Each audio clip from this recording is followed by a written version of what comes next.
Hi everyone, good morning. This is me again, Nalfi, your beautiful midwife. So for today's video, guys, for today's video, as you can see, I am here in my office, guys, and I have one patient, one outpatient. So I have the procedure that the patient will be going to perform here is to the echo with Doppler, guys. So since the patient is not already here, so I'm going to prepare and welcome my meet my colleague Ate Cherry. Hello, Cherry. Cherry. Char! Nag-vlog-vlog.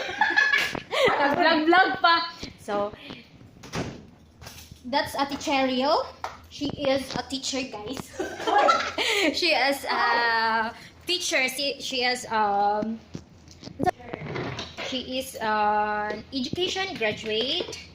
So, she will become soon an elementary teacher. Teacher! Sana all. So, proceeding. So, continuing. Go. So, here's the procedure. Procedure. Here is the procedure room. So, all we have to do is just slide the door. And then, there is our ultrasound machine and then our treadmill stress test. So, since we have our 2D echo, so we have to turn on the ultrasound machine.